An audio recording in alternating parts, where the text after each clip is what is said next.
everyone, welcome back to the channel, welcome back to TikTok, welcome back to Instagram, whichever one you're watching on. It's book review time. Shocker, we're in the chair that we're always in for book reviews.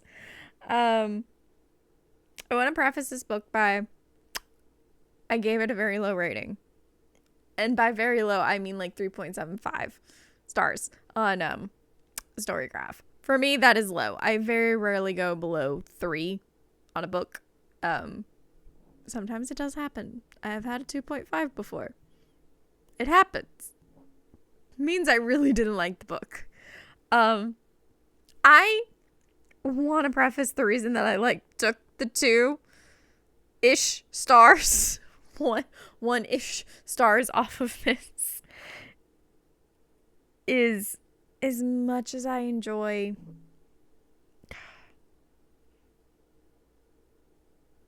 smutty books, because I have read some. This one was just, it's not graphic. It's just not my thing. I'm going to be very clear about that. It's not my thing. Did I enjoy the plot of the story? Yes. Did I enjoy everything else about it? Yes. It's just that spot. Just that one little thing. It's just it. Okay. So the book we're talking about is Unbound by Shadows by Avalon Griffin. Avalon is actually a local author here in Nashville. Love to see this. I love to read local authors. It's a huge entire thing for me. I support indie as much as possible because I not only love indie books, but I own a lot of indie tarot decks. And by that, I mean, if y'all don't know, I have 2 copies of the Practical Magic Inner Witch Oracle, and I also have the tarot deck. I also have 2 local tarot decks, Oracle decks, from people who were originally local to Nashville. So, actually, 3 Oracle decks. 2 were from one group. 1 was from another person.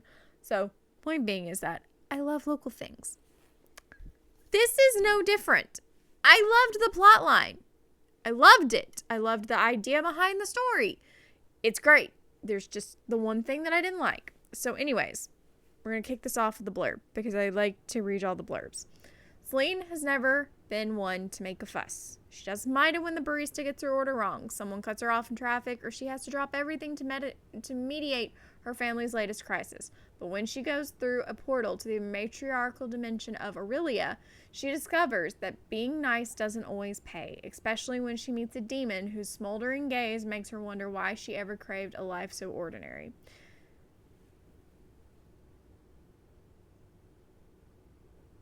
And I feel horrible if I butcher this because I think it's Samael, but I don't think it is. Is a vengeance demon with a divine to punish. Basically, it's shorthand to Sam through the book, so we're just going to shorthand to Sam. Sam is a vengeance demon with a drive to punish wrongs. Kidnapped from the underworld and brought to Aurelia as a boy, his demonic tendencies make him an outcast in a realm he can't escape. When he becomes Selene's guardian on a quest for a stone that could send her home, he plots to sacrifice her and steal it for himself. But as they travel together, their attraction grows until one day they each must choose between finding escape and surrendering to temptation. Now, I would like to correct something, or at least in my opinion, correct something. I don't agree with the when he becomes Selene's guardian on a quest for a stone that could send her home, he plots to sacrifice her and steal it for himself. I'm going to spoil that for you right now in the blurb. That is not what happens. Not what happens. Not what happens. End of story. Not what happens in the story.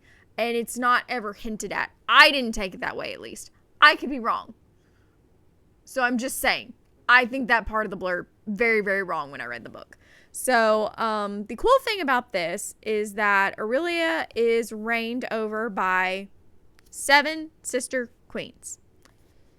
These 7 sister queens are rooted in Appalachia, well, not just Appalachia cryptids, but cryptids. So you have the Queen of the Harpies, who is, her sacred animal is the bird, and she's known on our plane as Mothman, Swan Maiden, and Mother Goose.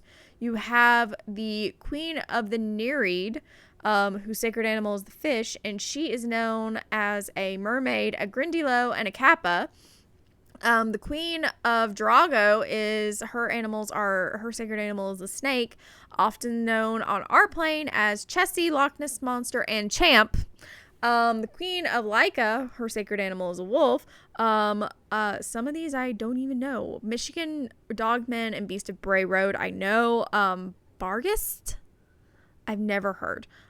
Queen of the Goblins, her sacred animal is a bat, and she's known in our world as the Jersey Devil, a hool, and I cannot say the last one, and I feel horrible about that. And then you've got the queen of the Milkina, who is a cat. She's known as the Ozark Howler, the Wampus Cat, and the Black Beast of Exmoor.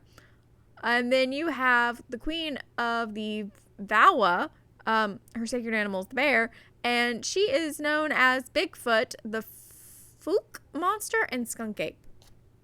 So there's a little bit of cryptid knowledge in this, which I really enjoy. So again, Avalon, it's from Nashville, so I'm not shocked.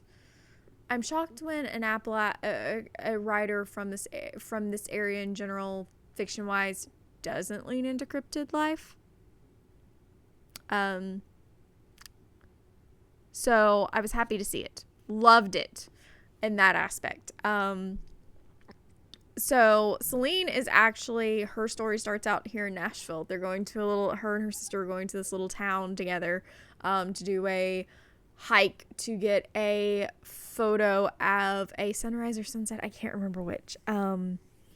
But then Selene falls through a portal in our world into the Fae realm, essentially. Into a Fae realm, essentially. Aurelia is, to me, a Fae realm. Not the Fae realm, but a Fae realm. And she gets stuck there where she can't get out because it is a port realm. Only people who can leave and come and go as they please are the queens. No one else. So yeah, it took me a little while to get into it. Another reason why I kind of docked a little bit of stars off. It took me a little while to get into it. I probably didn't really start getting into it until around chapter 18, which for me, some books that can happen. I've also had books where just like I never got into it. If anyone's interested in the book that I never got into, let me know down in the comments, and we might do a book review talk on that one, or a live stream talking about it. It was not fun, and it dragged, and it was like pulling teeth with no numbing for me. There you go. It was literally painful. So again, one little thing that I didn't like about this. It's okay. However, I know that Avalon mentioned a sequel to this following Selene's sister in the next one, and now that I've read it, I kind of want to read it now. So whenever it releases, I will most likely read it. But for me, it's not a reread. Would I own a copy? If I needed to understand what's going to happen in the next book, then yes, I would totally buy a copy. But for me, I'm taking this back to my friend on Sunday, and I will most likely never own a copy. It's just a personal thing. This is not up my alley, and it's okay. So when this gets posted, I'll probably have already returned the book. But this was not up my alley, you guys, and it's okay. But I'm pretty sure this is going to be up someone's alley, and they'll enjoy it. It just wasn't for me.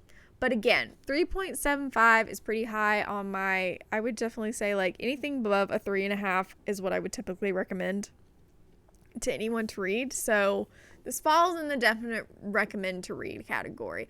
Like I said, I enjoyed the plot, especially after I got to chapter 18 and it kind of picked up a little bit. My one big thing, and this is a personal thing for me too, it wasn't just, like I said, the smut section. This is a personal thing for me. The way information is presented in a book is important to me in a way of how you catch my attention. The way this information was kind of presented, it kind of felt like a lot of it was just like thrown at you from the get-go.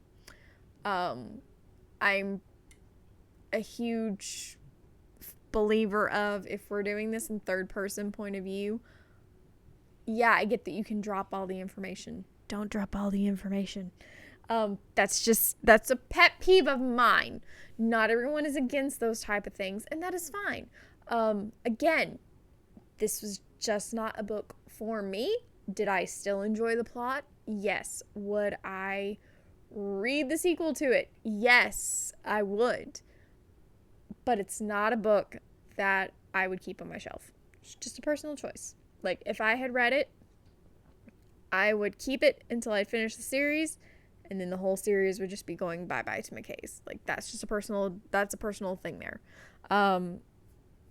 And that's just how I feel. And I have nothing else to say about it. Because if I continue to try and defend myself on how I feel about it, it's just going to continue to go into a spiral of bad emotions probably, and bad things. So we're going to leave it there. If, as usual, if you got any book recs, leave them down in the comments. I'm always looking for new stuff to read, whether I like it or not. We might start talking about it. Whether I like the books or not, we might still start talking about them.